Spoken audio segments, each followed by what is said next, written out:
இயேசுவின் நாமத்தில் ஆண்டவரே, எங்களை முற்றிலுமாய் தாழ்த்தி உம்முடைய கரத்தில் அர்ப்பணிக்கிறோம் ஐயா.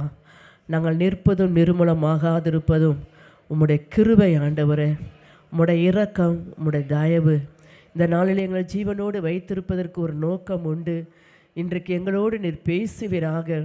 நாங்கள் என்ன செய்ய வேண்டும், உம்முடைய வருகைக்குள்ளாக நாங்கள் எப்படி ஆயத்தமாக வேண்டுமோ அதற்கு முன்னான வார்த்தைகளை கொடுத்து அடியாளை மறைத்து நீங்கள் பேசுங்க ஆண்டவரே.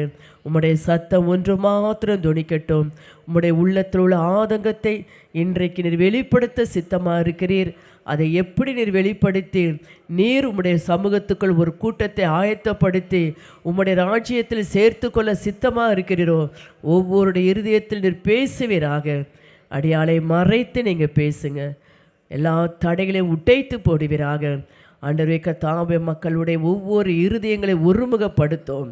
சிந்தைகளை சிதறடிக்கிற ஆவிகளை அழித்து போட்டு உம்மோடு கூட ஆண்டவரே இணைந்து செயல்பட உதவி செய்வீராக. அடியாளை தாழ்த்தி வெறுமையாக்கி உடைய கரத்திலே ஒப்பு கொடுக்கிறேன். நீர் ஒருவரே மகிமைப்படும். இயேசுவின் நாமத்தில் பிதாவே, ஆமேன் ஆமேன். கர்த்தருடைய நாமத்திற்கு மகிமை உண்டாகட்டும். எரேமியா எழுதின தீர்க்கதரிசன புஸ்தகம் 4ஆம் அதிகாரம் 3ஆம் வசனத்தை வாசிக்கிறேன். எரேமியா 4:3. யூதா மனுஷரோடும் எருசலேமியரோடும் கர்த்தர் சொல்லுகிறது என்னவென்றால், நீங்கள் முள்ளுகளுக்குள்ளே விதையாதிருங்கள், உங்கள் தரிசு நிலத்தை பண்படுத்துங்கள். இன்றைக்கு செய்தியுடைய தலைப்பு, உங்களுடைய தரிசு நிலத்தை பண்படுத்துங்கள். உங்களுடைய தரிசு நிலத்தை என்ன செய்யுங்கள்? பண்படுத்துங்கள். இன்றைக்கு கர்த்தர் தேவ ஜனத்தை பார்த்து கர்த்தர் சொல்வது என்னவென்றால், முள்ளுகளுக்குள்ளே விதையாதிருங்கள். முள்ளுகளுக்குள்ளே போய் நாம் விதையை விதைக்கும் பொழுது அது ஒரு நாளும் பலன் கொடுக்காது. எரேமியா தீர்க்கதரிசனம் மூலமாய் கர்த்தர் தேவ ஜனத்தோடு பேசின வார்த்தை தான் இன்றைக்கு நம்மளோடு பேசுகிறார். நீங்கள் முள்ளுகளுக்குள்ளே என்ன செய்யாதீங்க? விதையாதிருங்க. உங்கள் தரிசு நிலத்தை நீங்கள் என்ன செய்யுங்க? பயன்படுத்துங்க. இன்றைக்கு கர்த்தருடைய வார்த்தையாகிய வசனத்தை எங்கே விதைக்க வேண்டும், எப்பொழுது விதைக்க வேண்டும், எப்படி விதைக்க வேண்டும் என்பதை நாம் அறிந்து வைத்திருக்க வேண்டும்.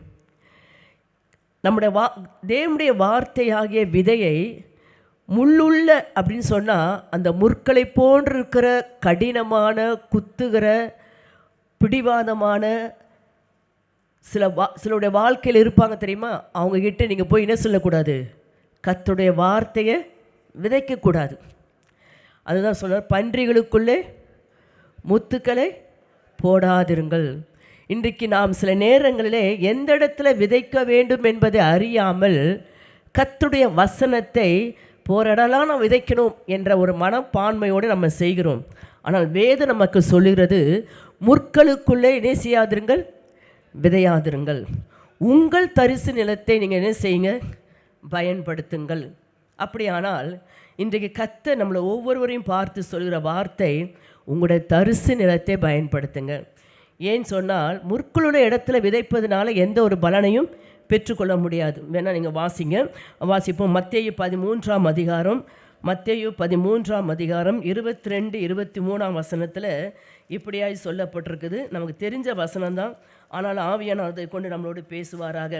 மத்தேயு 13ஆம் அதிகாரம் 22-23 வசனம். முள்ளுள்ள இடங்களில் விதைக்கப்பட்டவன் வசனத்தை கேட்கிறவனாய் இருந்தும் உலக கவலையும் ஐசுவரியத்தின் மயக்கமும் வசனத்தை நெருக்கி போடுகிறதுனால் அவனும் பலனற்று போவான். யாரு? விதைத்தவனும் பலனற்று போயிடுவான். வசனம் அழகாக சொல்லப்படும். முள்ளுள்ள இடங்களில் விதைக்கப்பட்டவன் வசனத்தை கேட்கிறவனாய் இருந்தும் உலக கவலையும் ஐசுவரியத்தின் மயக்கமும் அவனை நேசிக்கிறது, வசனத்தை நெருக்கி போடுகிறதுனால் அவனும் பலனற்று போகிறான். நல்ல நிலத்தில் விதைக்கப்பட்டவனோ வசனத்தை கேட்கிறவனும் உணர்கிறவனுமாய் இருந்து 100ஆகவும் 60ஆகவும் 30ஆகவும் பலன் தருகிறான் என்றார். ஆண்டவராக இயேசு கிறிஸ்து சொன்ன அந்த உவமையை வைத்து தான் கர்த்தர் உங்களோடு நான் பேசி கொண்டு இருக்கிறேன். நல்ல நிலத்தில் விதைக்கப்பட்டவனோ வசனத்தை கேட்கிறவனும் உணர்கிறவனுமாய் இருந்து. அப்படியானால் நாம் தரிசு நிலத்தை பண்படுத்துங்க அப்படின்னு சொல்றதுக்கு, உங்கள் தரிசு நிலத்தை பண்படுத்துங்க என்று சொல்வதற்கு காரணம், நம்முடைய இருதயமாகிய நிலம் பலன் கொடுப்பதற்கு ஏற்ற ஒரு நிலமாக நம்முடைய இருதயம் என்ன செய்யணும்? மாறணும். நல்ல நிலத்தில் விதைக்கப்பட்டவனோ வசனத்தை கேட்கிறவனும் உணர்கிறவனுமாய் இருந்து.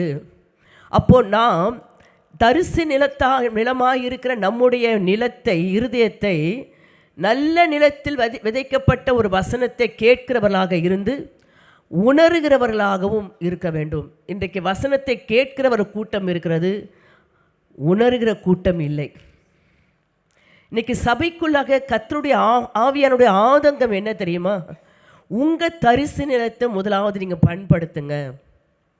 சபைக்கு வருகிற எல்லாரும் கர்த்தருடைய வசனத்தை கேட்டாலும் அது உணர்வடைகிறவர்கள் ஒரு சிலர் மாத்திரமே. அவர்கள்தான் பலன் கொடுக்கிறவர்களாய் காணப்படுகிறார்கள்.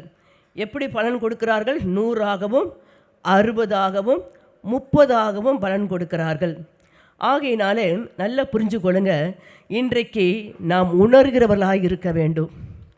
என்னுடைய தரிசு நிலம்னா என்னன்னு முதல்ல நீங்கள் புரிஞ்சுக்கோங்க, நல்லா புரிஞ்சு கொள்ளுங்க. தரிசு நிலம் என்றால் என்ன? எந்த விளைச்சலையும் எந்த பலனையும் கொடுக்க முடியாத நிலம்தான் தரிசு நிலம். இப்போ நம்ம வந்திருக்கிற எல்லாருமே ஒரு நிலத்திற்கு ஒப்பிட்டு தான் ஆண்டவர் நம்மோடு பேசுகிறார். நான் இதுவரைக்கும் இந்த சபையில் நிலைத்திருந்து இதுவரைக்கும் ரட்சிக்கப்பட்டு பல ஆண்டுகள் ஆகியும் கர்த்தருடைய வசனமாகிய வார்த்தைகளை கேட்டும் நான் உணராமல் இருப்பேனானால் என்னால் எந்த பலனும் கர்த்தருக்கு இல்லை. இந்த நிலம் எப்பேற்பட்ட விதைகளை விதைச்சாலும் அந்த நிலம் என்ன செய்யாது? பலனை கொடுக்காது. இன்னைக்கு இப்படிப்பட்ட சூழ்நிலை தான் நாம் இருந்து கொண்டு இருக்கிறோம். சபை, நீங்கள் தரிசு நிலமாக இருப்பீர்களானால் கொஞ்சம் யோசிங்க. நீங்கள் ரட்சிக்கப்பட்ட ஆரம்ப காலத்திலிருந்து இதுவரைக்கும் எத்தனை வசனங்களை நீங்கள் கேட்டு இருப்பீர்கள், எத்தனை வசனத்திற்கு நீங்கள் உணர்ந்திருக்கிறீர்கள், எத்தனை வசனத்தை கேட்டு நீங்கள் 100, 60, 30 பலன் கொடுத்து கொண்டு வருகிறீர்கள் என்பதை உங்களை நீங்களே கேள்வி கேட்டு பாருங்கள். நம்ம பண்படுத்தப்படாமல் இருக்கிறபடினாலே பயன்படுத்தப்பட முடியலை. இன்றைக்கு பரிசுத்த ஆவியானவர் உங்கள் தரிசு நிலத்தை பண்படுத்துங்கள். நாம் மற்றவர்களை பண்படுத்த என்ன செய்வோம்? முயற்சி எடுப்போம். நீ சீர்படு, நீ ஒழுங்குபடு, நீ இப்படி இரு, நீ அப்படி இரு, நீ இதை செய், நீ அதை செய் எப்படின்னு சொல்லி மற்றவர்களை பண்படுத்துவதில் நம் கண்ணும் கருத்துமாக இருப்போம். ஆனால் இன்றைக்கு பரிசுத்த ஆவியான ஒவ்வொருவரை பார்த்து சொல்கிறாரு, உங்கள் தரிசு நிலத்தை பண்படுத்துங்கள். இன்றைக்கு அந்த தரிசு நிலம் என்பது ஒரு வறட்சியான ஒரு சூழ்நிலை. எவ்வளவுதான் மழை பெய்தாலும் அதில் ஒரு புல் பூண்டு கூட என்ன செய்யாது? வாய்க்காது. நான் சொல்கிறேன், அந்த வறட்சியான நிலத்தை பார்க்காதீங்க. அந்த வறட்சியான சூழ்நிலையில் இருக்கிறது போல, அந்த நிலத்தை போல நான் இருக்கிறேனா?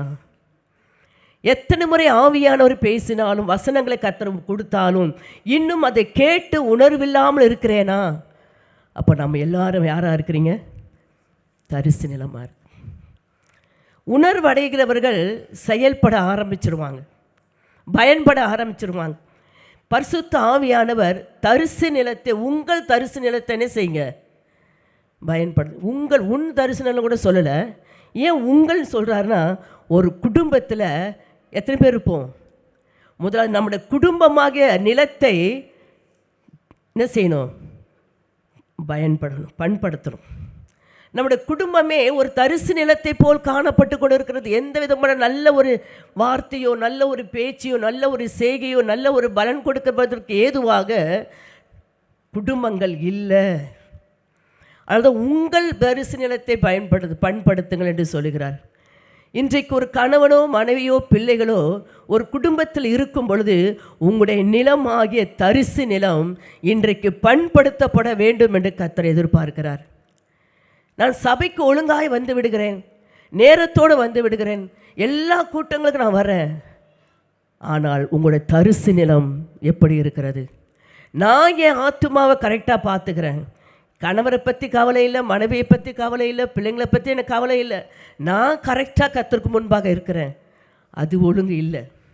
உங்களை தரிசு நிலத்தை நீங்கள் பண்படுத்த வேண்டுமானால் உங்கள் தரிசு நிலம் முதலாவது உங்கள் குடும்பத்தை ஒவ்வொருத்தரும் உத்தரவாதம் எடுத்து அதை நான் பண்படுத்த வேண்டும் என்ற ஒரு சிந்தையோடு ஒவ்வொரு நாளும் நாம் ஜீவிக்க வேண்டும். அப்பொழுதுதான் அது 100ஆகவும் 60ஆகவும் 30ஆக என்ன செய்யும்? பலன் கொடுக்கும். இன்றைக்கு பரிசுத்த ஆவி நம்மளோடு பேசுகிற வார்த்தை, நாம் எந்த நான் நல்லா புரிஞ்சுக்கொள்ளுங்க. நாம் தரிசு நிலத்தில் எதையும் நான் சொன்னேன், ஒன்றும் என்ன விளைச்சாலும் என்ன செய்யாது, விதையாது. அதனால தான் இன்றைக்கு ஆண்டவர் சொல்கிறாரு, நீ பண்படுத்தப்படு. நீ இன்னும் தரிசு நிலமாகவே எத்தனை ஆண்டு காலம் நீ வாழ்ந்து கொண்டு இருப்பாய். எத்தனையோ வசனங்கள், எத்தனையோ வார்த்தைகள், எத்தனையோ காரியங்களை கர்த்தர் உங்களோடு பேசியும் நீங்கள் உங்களை பண்படுத்தி கொள்ளாமல் உங்களால் ஒரு பயன் மற்றவர்கள் அடையாமல் இருக்கிற வரைக்கும் நீங்கள் யாராக தான் இருக்கிறீங்க? என் மேலே கோபமாக இருந்தாலும் பரவாயில்ல, பேசிடுங்க. நீங்கள் உங்களால் மற்றவர்கள் யாருக்கும் பயன்படலை, நீங்கள் பயன்படலைன்னா நீங்கள் யாராக தான் இருக்கிறீங்க? தரிசு நிலமாக தான் இருக்கிறீங்க. ஆனால் சபைக்கு வரும், ஆவியில் அந்நிய பாஷை பேசுகிறோம், எல்லாம் செய்கிறோம், வேதம் வாசிக்கிறோம், எல்லாம் செய்கிறோம். ஆனால் என்னால் யாருக்கு என்ன இல்லை? நீங்கள் சொல்லலாம், நான் வேலை செய்கிறேன், நான் சம்பாதிக்கிறேன், என் குடும்பத்தை நடத்துகிறேன், என் மனைவி நடத்துகிறேன், என் பிள்ளைங்களை நடத்துகிறேன், என் கணவரை நடத்துகிறேன், என் குடும்பத்தை பார்த்துக்கிறேன். இதெல்லாம் உலக பிரகாரமான காரியம், எல்லாரும் செய்ய வேண்டிய கடமை, கட்டாயம், கண்ணியம். ஆனால் அதோடு நின்று விடும்படியாக கர்த்தர் உங்களை அழைக்கலை. அதற்காக இயேசு ரத்தம் சிந்தலை, அதற்காக தன் சரீரத்தை பிற்கப்படும்படி ஒப்பு கொடுக்கலை. நீங்கள் பயன்பட வேண்டும், மற்றவர்களுக்கு நீங்கள் பயன் உள்ளவர்களாய் மாற வேண்டும் என்பதற்காக தான் ஆண்டவர் தன் ஜீவனையே பலியாய் ஒப்பு கொடுத்தார். அவர் தன் ஜீவனையே பலியாய் ஒப்பு கொடுத்தார். கர்த்தருக்கு நான் எப்படி இருக்கிறேன், நான் என்ன செய்து கொண்டு இருக்கிறேன், என் குடும்பத்தை, என் பிள்ளைகளை, என் சூழ்நிலையை, என்னுடைய பிரச்சனை, என்னுடைய காரியங்களை நான் பார்த்து கொண்டு இன்னும் என்ன நிலத்தை நான் பயன்படுத்துவதற்கு விட்டு கொடுக்காமல் நான் இருந்து கொண்டு இருக்கிறேனா? இன்றைக்கு பரிசுத்த ஆவியானவர், நீங்கள் ஒவ்வொருவரும் பண்படுத்தப்பட்டு தான் இந்த இடத்தை விட்டு போகணும். எத்தனை பேர் விரும்புகிறீங்க? பண்படுத்தப்படலாமா வேண்டாமா? ஒரு சிலர் தான் ஆமென் அல்லேலூயா, சரி கர்த்தர் அவங்கள மாத்திரம் பண்படுத்தி பயன்படுத்துவார். நான் சொல்கிறேன், ஆவியானவர் இந்த உள்ளத்தின் ஆதங்கத்தை அவர் கொடுக்குறாருன்னு சொன்னால் அவர் எதிர்பார்க்குறாருங்க. உங்கள் பிள்ளைங்களை பெற்றெடுத்து ஆளாக்கி அவங்க உங்களுக்கு பயன்படாவிட்டால் அந்த பிள்ளைங்க மேலே உங்களுக்கு என்ன இருக்கும்? வெறுப்பு வரும், கோபம் வரும். உன்னை பெற்றதற்கு ஒரு கல்லாவது நான் பெற்று எடுத்துருக்கலான்னு சொல்வீங்க. சொல்லுவோம், சொல்ல மாட்டோமா? இதுதான் ஆண்டவர் இன்றைக்கு நம்மளை பார்த்து சொல்லி கொண்டு இருக்கிறார். தரிசு நிலமாக இருக்காத, நீ பண்படுத்தப்பட்டு பயன்படு. ஆகையினால இன்றைக்கு நல்ல நிலத்தில் விதைக்கப்பட்டவர்கள், நீங்கள் லூக்கா எழுதின சுவிசேஷம் 8ஆம் அதிகாரம் 15ஆம் வசனத்தை வாசிக்கும் பொழுது, லூக்கா 8:15 இயேசு சொல்கிறாரு, நல்ல நிலத்தில் விதைக்கப்பட்டவர்கள் வசனத்தை கேட்டு அதை உண்மையும் நன்மையான இருதயத்திலே காத்து பொறுமையுடனே பலன் கொடுக்கிறவர்களாய் இருக்கிறார்கள். இயேசு சொல்கிறார், நல்ல நிலத்தில், நான் சொன்ன தரிசு நிலத்தில் எப்படி இருக்கணும்? நீங்கள் நல்ல நிலமாய் உங்களுடைய இருதயம் இருக்குமானால் விதைக்கப்பட்டவர்கள் வசனத்தை என்ன செய்ய, விதைக்கப்பட்டவர்கள் வசனத்தை என்ன செய்கிற, விதையாகிய வசனம் உங்களுக்குள் விதைக்கப்பட்ட உடனே அது என்ன, உண்மையும் நன்மையுமான இருதயத்திலே காத்து பொறுமையுடனே பலன் கொடுக்கிறவர்களாய் இருக்கிறார்கள். கர்த்தருடைய வசனத்தை இருதயத்தில் காத்து கொண்டு இருக்கிறவர்கள் பொறுமையோடு பலன் கொடுத்து கொண்டே இருப்பார்கள். ஒரு நாளும் அவர்களில் பலன் இல்லைன்னு சொல்லவே முடியாது. ஏதாவது ஒரு பலன் அவர்களால் மற்றவர்களுக்கு உண்டாகி கொண்டு இருக்கும். அவருடைய வார்த்தையினாலேயோ, அவருடைய செய்கையினாலேயோ, அவருடைய அன்பான பேச்சினாலேயோ, ஏதோ ஒரு காரியத்தில் மற்றவர்கள் அவருடைய ஆதரவு, அவங்களுடைய அன்பு, அவருடைய கிரியை வெளிப்படப்பட மற்றவர்கள் என்ன செய்வார்கள்? பலன் அடைவார்கள். இயேசு கிறிஸ்துவை அறிந்து கொள்வதற்கு உண்டான ஒரு வழியையும் அவர்கள் கற்றுக்கொள்வார்கள். இன்றைக்கு தரிசு நிலத்தை பண்படுத்தாமல் பயன்பட முடியாது. ஒரு காலத்தில் நாங்கள் ரட்சிக்கப்பட்ட ஆரம்ப காலத்தில் எங்கள் அம்மா ரொம்ப கோபக்காரங்க. ஹோட்டலில் வேலை செய்கிறவங்களெல்லாம் சட்டையை பிடிச்சி அடிச்சிருவாங்க, ஏதோ தப்பு பண்ணிட்டான். அவ்வளோ ஒரு கோபக்காரங்க. சில நேரங்களில் ஹோட்டலில் வந்து இந்த பால்லாம் காய்ச்சி அப்படியே கவுத்தி கீழே ஊற்றி போயிடுச்சு. நிறைய ஒரு பெரிய கேனில் உள்ள பால் இதெல்லாம் பார்த்துட்டு அம்மாவுக்கு சும்மா இருக்க முடியாது, போட்டு என்ன செஞ்சுருவாங்க, அடிச்சிருவாங்க. இதெல்லாம் ரட்சிக்கப்பட்ட பின்பு ஆவியானவர் அவங்களோடு பேச ஆரம்பித்தார். உங்களுடைய இருதயத்தை நீ பண்படுத்த வேண்டும் என்று சொல்லி ஆவியானவர் அவங்க வசனத்தின் மூலமாய் பேசின பிறகு ஜெபிக்க ஆரம்பித்தாங்க. ஆண்டவரே, நான் எப்படி என் இருதயத்தை பண்படுத்தணும்? அப்படி ஒப்பு கொடுத்து ஜெபிக்க ஆரம்பித்த பிறகு எப்போ நடந்த சம்பவத்தெல்லாம் ஒன்றின் பின் ஒன்றாக அவங்களுடைய கண்களில் ஆண்டவர் என்ன செய்தார்? காட்ட ஆரம்பித்தார். அப்பொழுது ஹோட்டலில் இருந்திருந்தால் நம்ம என்ன செஞ்சுருக்கலாம், மன்னிப்பு கேட்டிருக்கலாம். ஆனால் ஹோட்டல் மூடி எத்தனை வருஷம் ஆயிடுச்சு? 4-5 வருஷம் ஆகிப்போச்சு. ஆனால் ரட்சிக்கப்பட ரொம்ப கஷ்டத்தில் மட்டும்தான் இயேசுவை நாங்கள் ஏற்றுக்கொண்டோம். அப்போ ஆண்டவர் திரும்ப அதை காட்டுறாரு. அப்போ எங்கள் அம்மா ஆண்டவர்கிட்ட கதறி அழுகுறாங்க. ஆண்டவரே, இப்படிப்பட்ட நான் ஒரு கோபக்காரியாக இருந்திருக்கிறேன், என்னை மன்னிங்க, நான் செஞ்சிட்டேன். அம்மா யாரெல்லாம் அடித்தாங்க அவங்கள ஞாபகத்தில் வருது. ஒப்பு கொடுத்து ஜெபம் பண்ணிட்டாங்க. அவங்க இருதயம் பண்படுத்தப்பட்ட பிறகுதாங்க கர்த்தருடைய வரத்தை ஆண்டவர் கொடுத்தார். கர்த்தருடைய அபிஷேகத்தை கொடுத்து அவங்களை பயன்படுத்த ஆரம்பித்தார். அவர்களுக்கு ஒரு படிப்பறிவு இல்லாத, எந்த ஒரு தகுதியும் இல்லாத ஒரு தாயை கொண்டு பண்படுத்தப்பட்ட பின்பு அவர்களை பயன்படுத்த முடியுமானால் ஏன் உங்களை பயன்படுத்த மாட்டாரா? உங்களை உங்கள் குடும்பத்துக்காவது இங்கே பயன்படணுமே. இன்றைக்கு நாம் பண்படுத்தப்படாமல் என் குடும்பத்துக்கு நான் ஆசீர்வாதமாக இல்லாமல் மற்றவர்களுக்கு போய் சொல்லி என்ன பிரயோஜனங்க?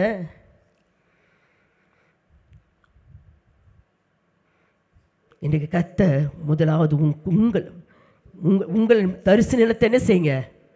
அப்போ உங்களால் உங்களுடைய மனைவியுடைய தரிசு நிலம் என்ன பண்ணணும்? பண்படுத்தப்படணும். பிள்ளைகள், கணவன், உங்கள் குடும்பத்தில் உங்களுடைய தரிசு நிலம் பண்படுத்தப்பட்டால் உங்களை குடும்பமாக கர்த்தர் பயன்படுத்துவார். இன்றைக்கு எங்களை அப்படிதான் கர்த்தர் என்ன செய்தார்? முதலாவது தாயார் பண்படுத்தப்பட்டார்கள். அதற்கு பின்பு கர்த்தர் எங்களையும் பண்படுத்தி பயன்படுத்த ஆரம்பித்தார். நான் கட்டுக்கதையை சொல்லலை, நிஜ வாழ்க்கையை நான் சொல்கிறேன். கர்த்தர் உங்களை பயன்படுத்தணும்னு விருப்பம் இருக்கலாம், கர்த்தர் உங்களை உயர்த்தணும்னு ஆசை இருக்கலாம், எல்லாம் இருக்கலாம். ஆண்டவருக்காக ஏதாவது செய்யணும், சாதிக்கணும், நான் இன்னும் ஆண்டுக்காக எதுவுமே செய்யலை நீங்கள் சொல்லி கொண்டு இருக்கலாம். ஆனால் முதலாவது உங்களுடைய தரிசு நிலத்தை நீங்கள் பண்படுத்தினாதான் கர்த்தர் உங்களை பயன்படுத்துவார். ஆகினால் இந்த வசனம் என்ன வாசித்தோம்? நல்ல நிலத்தில் விதைக்கப்பட்டவர்கள், நல்ல நிலம் என்று சொன்னால் இருதயமாக நல்ல நிலத்தில் விதைக்கப்பட்டவர்கள் வசனத்தை கேட்டு அதை உண்மையும் நன்மையுமான இருதயத்திலே காத்து பொறுமையுடனே என்ன செய்கிறார்களாம்? பலன் கொடுக்கிறவர்களாய் இருக்கிறார்கள். பொறுமை. இன்றைக்கு எப்போ உங்களுடைய இருதயம் பண்படுத்தப்படுகிறதோ, உங்களுடைய தரிசு நிலம் பண்படுத்தப்படுகிறதோ, உங்களுக்குள்ள ஆட்டோமேட்டிக் பொறுமை வந்துடும், கோபம் வராது. அப்படியே உங்களை அப்படியே மாற்றிடுவார். நானா இப்படி இருக்கிறேன், கர்த்தர் நிச்சயமாக ஏன்னா உங்களை பண்படுத்தி உங்களை பயன்படுத்த வேண்டும் என்று கர்த்தர் சித்தம் வைத்தபடினாலே உங்களுடைய சுபாவங்களே கர்த்தர் மாற்றி தெய்வீக சுபாவத்துக்குள்ளாக உங்களை கொண்டு வந்து உங்களை நடத்த உண்மை உள்ளவராக இருக்கிறார். ஆகையினாலே நீங்களும் நானும் இப்படிப்பட்ட ஒரு நிலமாக இருக்க வேண்டும் என்று எரேமியா தீர்க்கதரிசி மூலமாய் கர்த்தர் நம்மோட பேசுகிறார். தரிசு நிலத்தை பண்படுத்து. நான் உன்னை பயன்படுத்த விரும்புகிறேன். இங்கே வந்திருக்கிற ஒருவராயிலும் கர்த்தர் என்னை பயன்படுத்தலன்னு சொல்லவே கூடாது. இனி வர காலம் கொடிய காலம், குறுகிய காலம், கர்த்தருடைய வருகை மிக சீக்கிரம். எப்படியாவது நீங்கள் கர்த்தருக்காக என்ன செய்யப்பட வேண்டும்? பயன்பட வேண்டும். முதலாவது உங்கள் குடும்பத்தை பயன்படுத்துங்க. ரெண்டாவது உங்கள் குடும்பம் மூலமாய் மற்றவர்கள் பயனடைய வேண்டும். உங்களுடைய தரிசு நிலத்தை நீங்கள் பண்படுத்துங்க. நிச்சயமாக கர்த்தர் உதவி செய்வார். தரிசு நிலம் எப்படி பண்படுத்தப்பட வேண்டும்? அது எவ்வளோ நீர் ஊற்றினாலும் அந்த தரிசு நிலத்தில் என்ன வராது? ஒரு செடி வளராதுங்க. காய்ந்து போன வெட்டாந்தரையை போல வெடிப்புகள் காணப்படுமே தவிர அதில் ஒரு மரம் செடி கூட என்ன செய்யாது? வராது. அதனால்தான் இன்றைக்கு நம்முடைய வாழ்க்கையிலும் உங்களுடைய சிலருடைய வாழ்க்கையில் ஒரு வெட்டாந்தரையை போல் காணப்பட்டு கொண்டு இருக்கிறது. எவ்வளவுதான் கர்த்தருடைய வசனத்தை வாசிக்கிறீர்கள், கேட்கிறீர்கள், ஆனாலும் உங்களால் நீங்கள் பண்படுத்தப்படாமல் போவதனால நீங்கள் மற்றவர்களுக்கு பயன்படாமல் இருக்க முடியும். இன்றைக்கு ஆண்டவருடைய சமூகத்தில், ஆண்டவரே, என்னுடைய தரிசு நிலத்தை நான் என்ன செய்கிறேன், இன்றைக்கு நான் பண்படுத்திடுறேன். எந்த கல்லை எடுக்கணுமோ, எந்த புல்லை பிடுங்கணுமோ, எது கலைகளை நான் பிடுங்கணுமோ, எதெல்லாம் என்ன செஞ்சிட்றேன், இன்று சுத்திகரித்து நீங்கள் போனீங்கன்னா கர்த்தருடைய அபிஷேகம், கர்த்தருடைய வல்லமை, கர்த்தருடைய வரங்கள் கர்த்தர் உங்களுக்கு கொடுத்து நீங்கள் போகிற இடமெல்லாம் கர்த்தர் உங்களை பயன்படுத்த ஆரம்பிப்பார். நிச்சயமாக அதுதான் கர்த்தருடைய விருப்பம். ஏதோ குடும்பத்தை நடத்தணும், சம்பாதிச்சோம், குடும்பத்தை நல்ல முறையில் நடத்தணும், அதுக்காக ஆண்டு ரத்தம் சிந்தலைங்க.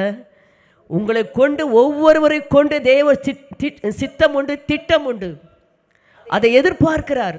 நான் உன்னை ரட்சித்ததற்கு ஒரு நோக்கம் உண்டு, அந்த நோக்கத்துக்குள்ள நீ கடந்து வருவாயா என்று ஒவ்வொரு நாளும் கர்த்தர் எதிர்பார்த்து கொண்டு இருக்கிறார். நம்ம குடும்பத்தில் எல்லா நற்காரியங்கள், எல்லா தேவைகள், எல்லா காரியம் நமக்கு நேர்த்தியாக ஆண்டு செய்து கொடுக்கிறார். அதுக்கு நம்ம நன்றி உள்ளவர்களாக இருக்கிறோம், அதுக்காக சாட்சி சொல்கிறோம், நல்லது. அதுக்கு அப்பாற்பட்ட ஒரு காரியத்தை நீங்கள் நானும் செய்ய வேண்டும் என்று தான் கர்த்தர் எதிர்பார்க்கிறார். இன்றைக்கு தரிசு நிலம் பண்படுத்தப்பட்டால் நீங்கள் பயன்படுவீர்கள்.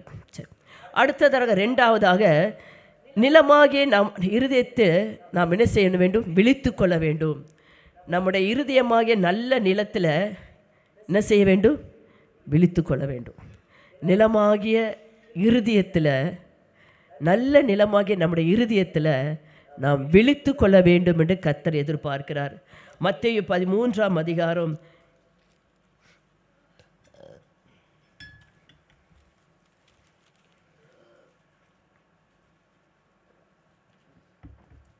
25ஆம் வசனத்தை நான் வாசிக்கிறேன். மத்தேயு 13:25. மனுஷர் நித்திரை பண்ணுகையில் அவனுடைய சத்துரு வந்து கோதுமைக்குள் களைகளை என்ன செய்கிறானா, விதைத்து விட்டு போனான். மனுஷர் நித்திரை பண்ணுகையில் அவனுடைய சத்துரு வந்து கோதுமைக்குள் களைகளை விதைத்து விட்டு போனான். உங்களுடைய தரிசு நிலம் பண்படுத்த வேண்டும், அப்பொழுதுதான் கர்த்தர் உங்களை பயன்படுத்த முடியும். நீங்கள் செய்ய வேண்டியது, ரெண்டாவது செய்ய வேண்டியது, உங்கள் நிலமாகிய உங்களுடைய இருதயத்திலே நீங்கள் என்ன செய்ய வேண்டும், விழித்து கொள்ள வேண்டும். ஏன்னா மனுஷர் நித்திரை செய்யும் பொழுது, நித்திரைனா படுத்து தலகாணி வச்சு தூங்கும் போது அல்ல, உங்களுடைய உள்ளான மனுஷன் விழித்து கொள்ளாமல், ஒரு விழிப்புணர்வு இல்லாமல் தூக்க மயக்கத்தில் இருக்கிறது போலவே பகலில் என்ன செய்வாங்க, என்ன செய்கிறோம், எங்கே போகிறோம், ஏன் செய்கிறோம், எதுக்கு செய்கிறோம், ஏன் இங்கே உட்கார்ந்துருக்கிறேன், எதுக்கு இப்படி செல்லை எடுத்து நோண்டிட்டு இருக்கிறேன், எனக்கு வேறு வேலை இல்லையா, வேறு காரியம் இல்லையா, சிந்திப்பதற்கே என்ன இல்லை, நேரமே இல்லை. தூக்க மயக்கத்தில் இருக்கிறது போல சத்துரு அவனுடைய நேரத்தை திருடி கொண்டு இருக்கிறான். கர்த்தர் உங்களுக்கு கொடுக்குற ஒவ்வொரு மணி நேரத்தை குறித்து கர்த்தர் கணக்கு ஒப்பிக்க வேண்டும் என்பதை மறந்து போகாதீங்க. நிச்சயமாக சொல்கிறேன், கர்த்தர் நம்ம கொடுக்குற ஒவ்வொரு மணி நேரமும் கர்த்தருக்கு கணக்கு ஒப்புவிக்க வேண்டும். நாம் என்ன பேசுகிறோம், என்ன செய்கிறோம், எங்கே போகிறோம், எதை வாங்குகிறோம், எங்கே நிற்கிறோம். பாருங்கள், மனுஷன் என்ன செய்கிறாங்களா, மனுஷன் நித்திரை பண்ணுகையில் அவனுடைய சத்துரு, யாருடைய சத்துரு, ஒவ்வொரு மனுஷனுக்கு யார் இருக்காங்க, நான் சொல்கிறேன், சொல்லுவாங்க, நான் அடிக்கடி நீங்கள் கேள்விப்பட்டிருப்பீங்க, வலது பக்கத்தில் தேவதூதனும் இடது பக்கத்தில் யார் இருக்கிறா, இது அடிக்கடி ஆர்சியில் சொல்லி கொடுப்பாங்க. வலது பக்கத்தில் தேவதூதன் நிற்பார், இடது பக்கத்தில் யார் இருப்பா, பிசாசு நின்றுட்டே இருப்பான். ஆனால் நீங்கள் என்ன செய்கிறீங்களோ அதை எழுதுவான். வலது பக்கத்தில் தூதன் என்ன செய்வான், நீங்கள் என்னென்ன செய்கிறீங்களோ அதையும் எழுதுவான் அப்படின்னு சொல்லி ஆர்சியில் எங்களுக்கு சின்ன பிள்ளையாக இருக்கும்போது எங்கள் பேரண்ட்ஸே எங்களுக்கு சொல்லி கொடுத்துருக்குறாங்க. அது உண்மையோ பொய்யோ தெரியல, ஆனால் இந்த வசனத்தை வாசிக்கும் போது அது உண்மைதான் போல இருக்குது. எப்படி தெரிகிறது, மனுஷன் நித்திரை பண்ணுகையில் அவனுடைய சத்துரு. அப்போ ஒவ்வொருவருக்கும் யார் இருக்கிறா, சத்ருவாகிய பிசாசு வந்து என்ன செய்கிறானா, கோதுமைக்குள், நல்லா கேட்டுக்கொள்ளுங்க, யாருக்குள்ள, கோதுமைக்குள் களைகளை விதைத்து விட்டு போனான். கோதுமை என்னங்க, கொஞ்சம் யோசிங்க. கோதுமை போன்று இருக்கிறவர்களுக்குள்ளேயே களைகளை விதைத்து விட்டு போகிறானா, சும்மா இருக்கிறவங்கள சும்மா விட்டுருவானா? அப்போது நல்லா புரிஞ்சு கொள்ளுங்க, நீங்கள் எவ்வளவு விழிப்புணர்வோடு இருக்க வேண்டும் என்பதை முதலாவது அறிந்து கொள்ளுங்கள். கோதுமை போல் இருக்கிறவர்களுக்குள்ளேயே களைகள் என்ன செஞ்சிடறான், விதைச்சிட்டு போயிடுறான். அப்போது எந்த ஒரு காரியமே இல்லாமல் இஷ்டம் போல் நடந்துக்கிட்டு நித்திரை மயக்கத்தில் இருந்துக்கிட்டு அதாவது கண் சொருகி போன குருடனை போல் இருந்து கொண்டு இருப்பீர்களானால் உங்களுக்குள்ள எவ்வளவு களைகளை விதைப்பான் என்பதை கொஞ்சம் புரிஞ்சுக்கோங்க. நான் என்கிட்ட களைகள்லாம் விதைக்க முடியாது, நான் ஸ்ட்ராங்காக இருக்கிறேன், நீங்கள் வாயில் சொல்லலாம். ஆனால் ஆவிக்குரிய ஜீவியத்தில் நீங்கள் எப்படி இருக்கிறீங்க? நித்திரை மயக்கத்தில் இருக்கிறீங்க, தூக்கத்தில் இருக்கிறீங்க. இன்றைக்கி எழுத்தின்படி யாருக்கா காலையில் 5 மணிக்கு எழுந்திருவோம், 6 மணிக்கு எல்லாம் சொல்லலாம். ஆனால் ஆவிக்குரிய காரியத்தில் நீங்கள் எப்படி இருக்கிறீங்க? இன்றைக்கு 2வதாக நம்முடைய விழித்து கொள்ள வேண்டும். தரிசு நிலத்தை பண்படுத்த வேண்டுமானால் நாம் விழித்து கொள்ள வேண்டும். கோதுமைக்குள் களைகளை விதைத்து விட்டு போனான். கொஞ்சம் யோசிங்க. கோதுமை என்பது கர்த்தர் கோதுமை மணியாய் என்ன செய்கிறார்? உங்களை என்னையும் மாற்ற விரும்புகிறார். நீங்கள் கோதுமை மணியாக இருக்கணும்னு. அப்போ அதுக்குள்ளேயே அவன் களைகளை விதைக்கிறான் என்று சொன்னால் என்ன அர்த்தம்? நாம் நித்திரை செஞ்சால் அதுக்குள்ளே கூட வந்து என்ன செஞ்சிருவான்? களைகளை விதைச்சிட்டு போயிடுவான். கொஞ்சம் ஏமாந்தா போதும், எந்த இடத்துல எப்படி உள்ள நுழைவான்னு நமக்கு தெரியாது. அதனால தான் சொல்கிறாரு கர்த்தர், இயேசு சொல்கிறாரு, மனுஷர் நித்திரை பண்ணுகையில் அவனுடைய சத்துரு வந்து கோதுமைக்குள் களைகளை விதைத்து விட்டு போனான். அப்போ யார் அவன் சத்துரு? 13ஆம் அதிகாரத்தில் 37ஆம் வசனத்திலிருந்து நான் வாசிக்கிறேன். அதே 13 37 அவர் பிரதியுத்தமாக, நல்ல விதையை விதைக்கிறவன் மனுஷகுமாரன். நல்ல விதை விதைக்கிறவன் யார்? மனுஷகுமாரன், இயேசு கிறிஸ்து. உங்களுடைய இருதயத்தில் நல்ல விதையை விதைக்கிறவர் யார்? இப்போ உங்களோட நிலம் தரிசு நிலமாக இருக்குமானா யார் தான் வந்து விதைப்பா? யார் விதைப்பா? பிசாசு தான் வந்து ஏதாவது விதைச்சிட்டு போமா.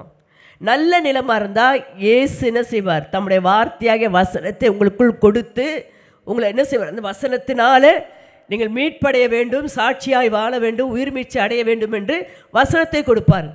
நல்ல அந்த வசனம் வாசித்தோம். அவர் பிரதியுத்தரமாக, நல்ல விதையை விதைக்கிறவன் மனுஷகுமாரன். நல்ல நிலம் உலகம். நிலம் என்னதுங்க? உலகம். அடுத்ததாக நல்ல விதை ராஜ்யத்தின் புத்திரர். நல்ல விதை எது? ராஜ்யத்தின் புத்திரர். கலைகள் பொல்லாங்களுடைய புத்திரர். ஏன் புத்திரர்? ராஜ்யத்தின் புத்திரர் யாரை குறி? மனுஷரை தான் குறிக்கிறது. நம்ம யாரையும் கலைனா யாரோ, பொல்லாங்கன்னா யாரோ நினைக்காதீங்க. மனுஷர் மூலமாகவே உங்களுக்குள்ளாக கலைகளை விதைப்பான். யார் மூலமாக? சத்துரு 2 கொம்போடு வருவான், இருட்டில் வருவான், அவன் உருவத்தில் வருவான் நினைக்காதீங்க. உங்களை போலவே ஒரு மனுஷன் மூலமாக உங்களுக்குள்ள என்ன செய்வான்? களைகளை விதைப்பான். நீ இப்படி இருக்காத, நீ இப்படி பண்ணாத, நீ இங்கே போகாத, நீ இந்த ஊழியத்துக்கெல்லாம் பேர் கொடுத்துடாத, நீ இந்த ஊழியத்தில் நீ செய்ய முடியாது, உன் போனியா வரியா அப்படியே இருந்துக்கோ. யார் கொடுக்குற ஆலோசனை? யார் கொடுக்கறது? உங்களை போல இருக்கிற மனுஷரும் மனுஷி தான் உங்களுக்கு களைகளை விதைப்பார்கள். அந்த வசனம் என்ன வாசித்தோம்? நிலம் உலகம், நல்ல விதை ராஜ்யத்தின் புத்திரர். அப்போ ராஜ்யத்தின் புத்திரர் யார்? பரிசுத்த ஆவியானவருடைய ஆளுகைக்குள் இருக்கிற தேவனுடைய ஜனம் அந்த ராஜ்யத்தின் புத்திரராக இருக்கிறார்கள், பிள்ளைகளாக இருக்கிறார்கள். களைகளை பொல்லாங்களுடைய புத்திரர். உங்களுக்குள்ள களைகளை விதைக்கிறவர்கள் யார்? பொல்லாங்களுடைய புத்திரர், பிசாசினால் ஆளுகை செய்யப்படுகிறவர்கள். உங்களுக்கு நல்ல எண்ணங்களை சொல்லிக் கொடுக்க மாட்டார்கள், நல்ல காரியங்களை சொல்லிக் கொடுக்க மாட்டார்கள். நீங்கள் அப்படியே செய்தாலும் ஏன் செய்கிறேன்னு சொல்லி உங்களை என்ன செய்வார்? கண்டம் பண்ணுவார்கள். ஆவியானவர் சபைகளுக்கு சொல்லுகிறதை காதுள்ளவர்கள் கேட்டுக்கொள்ள கடவீர்கள். உங்களுக்குள்ளாக யாராவது தேவையில்லாத வார்த்தைகளை கலைகளை போல உங்களுக்குள்ள கொடுத்தாங்கன்னா போது நிறுத்துன்றுங்க. ஒரே வார்த்தை. அந்த சொல்ல தைரியம் இருக்கான்னு பாருங்க. இன்னைக்கு பிசாசு சபைகளுக்குள்ளாக உங்களை போல இருக்கிற மனுஷராலே கலைகளை என்ன செய்கிறான்? உங்களுக்குள்ளாய் விதைத்து கொண்டு இருக்கிறான். தயவு செய்து நான் சொல்கிறேன், வாய்க்கு ஜிப் போட்டுருங்க. உங்கள் மூளை என்ன செய்ய தெரியுமா? வேலை செய்யும். இன்றைக்கி அநேகருக்கு வாய்க்கு ஜிப்பு இல்லாதனால தான் மூளை இஷ்டமான பேசுது. நீங்கள் கொஞ்சம் கர்த்தருடைய சமூகத்தில் உங்கள் வாய்க்கு கொஞ்சம் ஜிப் போட்டிங்கன்னா உங்களோட மூளை தேவையில்லாத காரியத்தை சிந்திக்காது. நம்ம பேசி பேசி கலைகளை விதைக்கிற மற்றவர்களோடு மனுஷர்களோடு அதிகமாக நம்ம என்ன செய்கிறோம், பேசி சிரித்து மகிழ்ந்து அவர்களோடு கூட ஒத்து போகிறபடினால்தான் உங்கள் மூளை என்ன செய்யலை, செயல்பட முடியல. எதை செய்யணும் எதை செய்யக்கூடாதுன்னு தெரியல. இன்றைக்கி கலைகளை விதைக்கிற புத்திரன் யார்? பிசாசு. அவனுக்கு இடம் கூடாதீங்க. அந்த இடத்துல அடுத்தது அந்த வசனம் சொல்கிறது, அவைகளை விதைக்கிற சத்துரு பிசாசு, அறுப்பு உலகத்தின் முடிவு, அறுக்கிறவர்கள் யார்? தேவதூதர்கள். தயவு செய்து உலகத்தின் முடிவுக்குள்ளாக நம்ம வந்து கொண்டு இருக்கிறோம். இன்னும் கொஞ்சம் காலந்தாங்க. நீங்கள் உங்களை பயமுறுத்த முடியல. இந்த உலகத்தில் நடக்கிற எல்லா காரியங்களும் இயேசுடைய வருகையை முன்குறித்து கொண்டு இருக்கிறது. உலக காரியமாக இருக்கட்டும், அரசாங்கமாக இருக்கட்டும், மற்ற எந்த ஒரு காரியமாக இருக்கட்டும், கர்த்தருடைய வருகையை முன் அறிவித்து கொண்டு இருக்கிறது என்பதை மாத்திரம் நீங்கள் அறிந்து கொள்ளுங்கள். அரசாங்கத்தை குறித்து நீங்கள் எதுவும் பேச வேண்டியதில்லை, தாக்க வேண்டியதில்லை, எதுவும் நீங்கள் ஒன்றும் சொல்ல வேண்டியதில்லை. இதெல்லாம் கர்த்தருடைய வருகைக்குரிய அடையாளத்தை நமக்கு என்ன செய்கிறது, வெளிப்படுத்தி காண்பித்து கொண்டு இருக்கிறது. நாம் செய்ய வேண்டியது, என்னுடைய தரிசு நிலத்தை நான் என்ன செய்யணும், பண்படுத்தி கர்த்தருக்காக பயன்பட வேண்டும். அந்த ஒரு சிந்தை உங்களுக்குள் இருக்குமானால் பாருங்க, அறுப்பு உலகத்தின் முடிவு, அறுக்கிறவர்கள் யாரு? தேவதூதர்கள். ஆதலால் கலைகளை சேர்த்து அக்கினியால் சுட்டரிக்கிறது போல இவ்வுலகத்தின் முடிவிலே நடக்கும். முடிவு கிட்ட வந்துட்டோங்க. உலகத்தின் முடிவிலே நடக்கணும், இன்னும் இருக்குன்னு நினச்சிருக்காதீங்க, சீக்கிரத்தில் இருக்குது. அதற்கு முன்பாக தரிசு நிலத்தை நீங்கள் பண்படுத்தப்பட வேண்டும் என்று தான் கர்த்தர் இரக்கமாக உங்களோட பேசிகிட்டு இருக்கிறார். அவர் மனதுருக்கத்தோடு கூட பேசிகிட்டு இருக்கிறாரு. ஒருவரும் கெட்டு போவது அவருக்கு சித்தம் இல்லை. எல்லாரும் மனம் திரும்பி அவர் ராஜ்யத்துக்குள் வர வேண்டும் என்று தான் கர்த்தர் ஆதங்கத்தோடு பேசிகிட்டு இருக்கிறார். அடுத்ததாக 41ஆம் வசனம், மனுஷகுமாரன் தம்முடைய தூதர்களை அனுப்புவார், அவர்கள் அவருடைய ராஜ்யத்தில் இருக்கிற சகல இடர்களையும் அக்கிரமம் செய்கிறவர்களையும் சேர்த்து. இந்த வசனம் ரொம்ப முக்கியமான வசனம். 41ஆம் வசனத்தை எல்லாரும் எடுத்துக்கொள்ளுங்க, கொஞ்சம் பாருங்க. மனுஷகுமாரன் தம்முடைய தூதர்களை என்ன செய்வாராம், அனுப்புவாராம். கடைசி நேரத்தில், அறுவடை காலத்தில் சில பேர் பரல ஒரு ராஜ்யத்துக்கும் நரகத்துக்கு போகிறதுக்காக அனுப்பும்போது அவர்கள் அவருடைய ராஜ்யத்தில் இருக்கிற, அந்த வார்த்தை அடலம் பண்ணி, அவருடைய ராஜ்யத்தில் இருக்கிற சகல இடர்களையும் அக்கிரமம் செய்கிறவர்கள் என்ன செய்வாராம், சேர்த்து. எங்கே இருக்கிறாங்க அவங்க? யாருடைய ராஜ்யத்தில்? தேவனுடைய ராஜ்யத்தில் இருக்கிறவங்க. அவருடைய சொல்லாதீங்க, தேவனுடைய ராஜ்யத்தில் இருக்கிறவங்க. நம்மளாம் எங்கே இருக்கிறோம் இப்போ? நம்மளாம் யார்? தேவனுடைய ராஜ்யத்துக்குறவங்க. தேவனுடைய ராஜ்யத்துக்குள்ள இருக்கிறவங்கள எப்படி இருக்கிறாங்கங்க?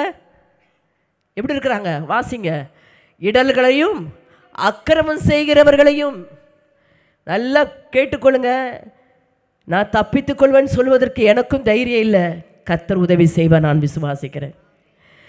தேவனுடைய ராஜ்யத்தில் இருக்கிறவர்களே எப்படி இருக்கிறாங்களாம்? இடர்களையும் அக்கிரமம் செய்கிறவர்களையும். சபைக்குள்ளே இருந்து மற்றொரு இடல் உண்டாக்குனா, சபைக்குள்ளே இருந்துக்கிட்டு அக்கிரமம் செய்கிறவர்களாக இருப்போமானால் தப்பிக்க முடியாது. அதனால தான் சொல்கிறாரு, உங்கள் தரிசு நிலத்தை பண்படுத்துங்க. தேவனுடைய ராஜ்யத்தில் இருந்துக்கிட்டு, தேவனுடைய சபைக்குள்ளே இருந்துக்கிட்டு இடரில் உண்டாக்கி கொண்டு அக்கிரமம் செய்து கொண்டு நான் என்ன செஞ்சேன்னு சொல்லி பேசி கொண்டு இருக்கிற ஒவ்வொருவரையும் கர்த்தர் சேர்க்கிற ஒரு நாள் வருகிறது. அதற்கு முன்பாக ஆண்டவர் இன்றைக்கு நம்மளோடு பேசுகிறாரு, உன்னுடைய தரிசு நிலத்தை பண்படுத்துப்பா, உன் தரிசு நிலத்தை பண்படுத்துமா. ஒவ்வொரு வாலிப பிள்ளைகளும் புரிஞ்சு கொள்ளுங்க, உங்களோட தரிசு நிலத்தை பண்படுத்துங்க. கர்த்தருடைய வருகை சீக்கிரம். அவர் சேர்க்க போகிறார். நம்ம எங்கே நிற்போம்? வலது பக்கத்தில் நிற்போமா, இடது பக்கத்தில் நிற்போமா? கொஞ்சம் யோசிங்க. உங்களை பயமுறுத்த முடியல. இது ஆவியான திட்டவட்டமாக இந்த வார்த்தையை கொடுத்து என்னை பேச சொன்னபடினால நான் பேசி கொண்டு இருக்கிறேன். அதே வசனத்தில், அவர்களை அக்கினியின் சூழலிலே போடுவார்கள், அங்கே அழுகையும் பற்கடிப்பும் உண்டாயிருக்கும். அப்பொழுது 42ஆம் வசனம் 3ஆம் வசனத்தில், அப்பொழுது நீதிமான்கள் தங்கள் பிதாவின் ராஜ்யத்திலே சூரியனை போல பிரகாசிப்பார்கள். கேட்கிறதற்கு காதுள்ளவன். இவ்வளோ அழகாக சொல்றார் பாருங்க இயேசு. அப்பொழுது நீதிமான் என்ன செய்வார்களா? நீதிமான்கள் தங்கள் பிதாவின் ராஜ்யத்தில் என்ன செய்வார்கள்? சூரியனை போல பிரகாசிப்பார்கள். கேட்கிறதற்கு காது உள்ளவன் கேட்க கடவன். நீங்கள் தரிசனத்தை பயன்படுத்தி நீங்கள் பயன்பட ஆரம்பிச்சிட்டிங்கன்னா நீங்கள் ஒரு நீதிமானாய் விளங்கிடுவீங்க. அப்போ நீங்கள் பிதாவுடைய ராஜ்யத்தில் எப்படி இருப்பீங்க? சூரியனை போல பிரகாசிப்பீர்கள். இன்னும் நான் சொல்கிறேன், நம்ம நீதிமான் அவர் ராஜ்யத்தில் சூரியனை போல பிரகாசிப்பார்கள் என்று சொன்ன உடனே பிதாவின் ராஜ்யம் பரலோகத்தில் போய் நம்ம சூரியனை போல பிரகாசிக்க முடியாதுங்க. இங்கே பிரகாசிக்கணும். நான் பரலோகத்தில் போய் நம்ம எங்கே அவர் ஒளியே நமக்கு எப்படி இருக்கும்? பிரகாசமாக இருக்கணும். அங்கே போய் பிரகாசமாக இல்லை. நீங்கள் நீதிமானாக இருக்கிறீர்களா இல்லையா என்பதை இந்த உலகத்திலே உங்களை கர்த்தர் பிரகாசிக்க பண்ணி இந்த ஜனங்களுக்கு வித்தியாசத்தை விளங்க பண்ணுறார்.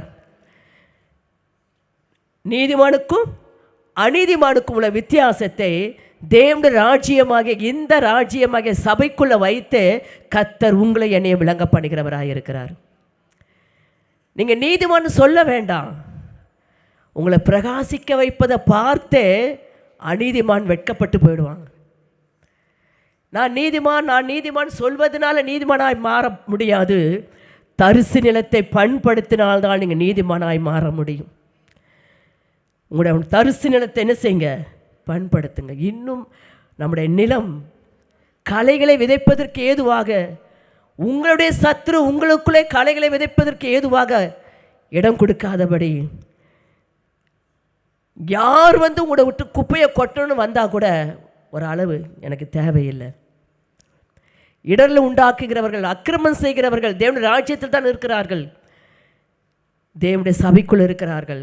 ஆகையினால ஜாக்கிரதையாய் உங்களை காத்து கொள்ளுங்க. அதனால உங்களுக்கு ஒரு பாதுகாப்பு உண்டு. இயேசுவின் ரத்தத்தினால நமக்கு நீதிமான ஆகிறோம். நமக்கு எல்லாம் வசனம் தெரியும். ரோமர் 5ஆம் அதிகாரத்தில் இப்படியாய் சொல்லப்படுகிறது. அதனால் நான் நீதிமான ஆயிட்டேன்னு சொல்லிட்டு பெருமைப்படுவதற்கு ஒன்றும் இல்லைங்க. ரோமர் 5:1 என்ன சொல்லப்பட்டிருக்குது? இவ்விதமாக நாம் விசுவாசத்தினாலே என்ன செய்யப்பட்டிருக்கிறோம்? நீதிமானாக்கப்பட்டிருக்கிறபடியால் நம்முடைய கர்த்தராகிய இயேசு கிறிஸ்து மூலமாக தேவனிடத்தில் சமாதானம் பெற்றிருக்கிறோம். இந்த வசனத்தை சொல்லி சொல்லி நம்ம என்ன செஞ்சிடறோம்? நான் அவரை விசுவாசிக்கிறேன், ஆனால் நான் நீதிமான். அவர் ரத்தத்தினால கழுவப்பட்ட, ஆனால் நான் நீதிமான். அதே வசனத்தில் அதே அதிகாரத்தில் 9ஆம் வசனத்தை வாசிப்போமானால், இப்படி நாம் அவருடைய ரத்தத்தினாலே நீதிமானாக்கப்பட்டிருக்க கோபாக்கனிக்கு நீங்களாக்கி அவராலே நாம் என்ன செய்வோம்? ரட்சிக்கப்படுவது அதிக நிச்சயமாமே, 100க்கு 100 உண்மை. ஆனால் நீங்கள் நீதிமானுக்கு ஏற்ற உங்களுடைய நிலத்தை பண்படுத்தாவிட்டால், தரிசு நிலத்தை பண்படுத்தாவிட்டால் நீங்கள் நீதிமானாக விளங்க முடியாது. அவரை விசுவாசிப்பதனால, அவர் ரத்தத்தினால கழுவப்பட்டதுனால நான் நீதிமான ஆயிட்டேன்னு சொல்லிட்டு தேவனுடைய ராஜ்யத்தில் இடர்களும் அக்கிரமத்தையும் செய்து கொண்டிருப்போமானால் எப்படி நம்ம நீதிமானாக இருக்க முடியும்?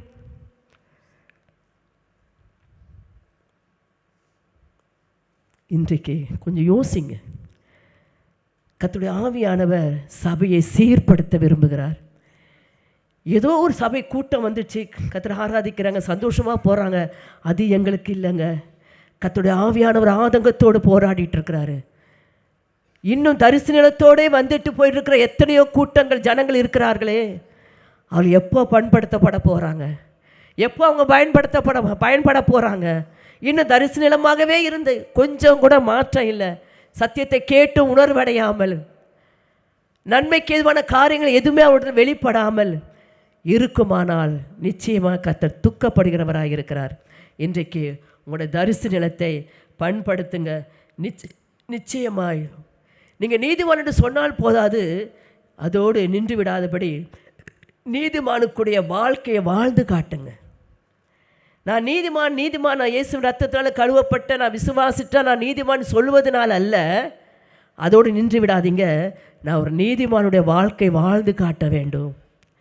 ஒரு கணவன், ஒரு மனைவி, ஒரு பிள்ளைகள் நான் ஒரு நீதிமானுடைய வாழ்க்கை வாழ்ந்து காட்ட வேண்டும் என்று இருப்பீர்களானால் நிச்சயமாய் கர்த்தர் உங்களுக்கு உதவி செய்வார். நீதிமானுக்கு கர்த்தர் யார் நீதிமான் என்று சொல்லி எசேக்கியேல் 18ஆம் அதிகாரத்தில் 9ஆம் வசனம் இப்படியாவது சொல்கிறது. எசேக்கியேல் 18:9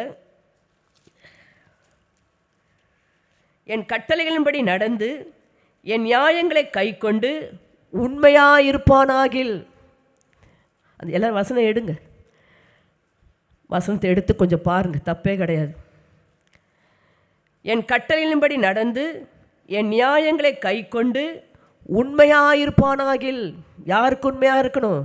கணவன் மனைவிக்கு உண்மையாக இருக்கணும், மனைவி கணவனுக்கு உண்மையாக இருக்கணும், பிள்ளைகள் பெற்றோருக்கு உண்மையாக இருக்கணும், விசுவாசிகள் ஊழியர்களுக்கு உண்மையாக இருக்க வேண்டும், ஊழியர்கள் விசுவாசிகளுக்கு உண்மையாக இருக்க வேண்டும், வேலை ஸ்தலத்தில் எஜமானுக்கு உண்மையாக இருக்க வேண்டும். நீங்கள் பழகுகிற ஒவ்வொரு இடத்துல உண்மையாக இருப்பீர்களானால், இன்றைக்கி அனைகிட்ட உண்மை இல்லையே, அனைகிட்ட உண்மை இல்லை, செய்கையில் உண்மை இல்லை, பேச்சில் உண்மை இல்லை, நடக்கையில் உண்மை இல்லை, சொல்கிறது ஒரு இடம், போகிறது ஒரு இடம்.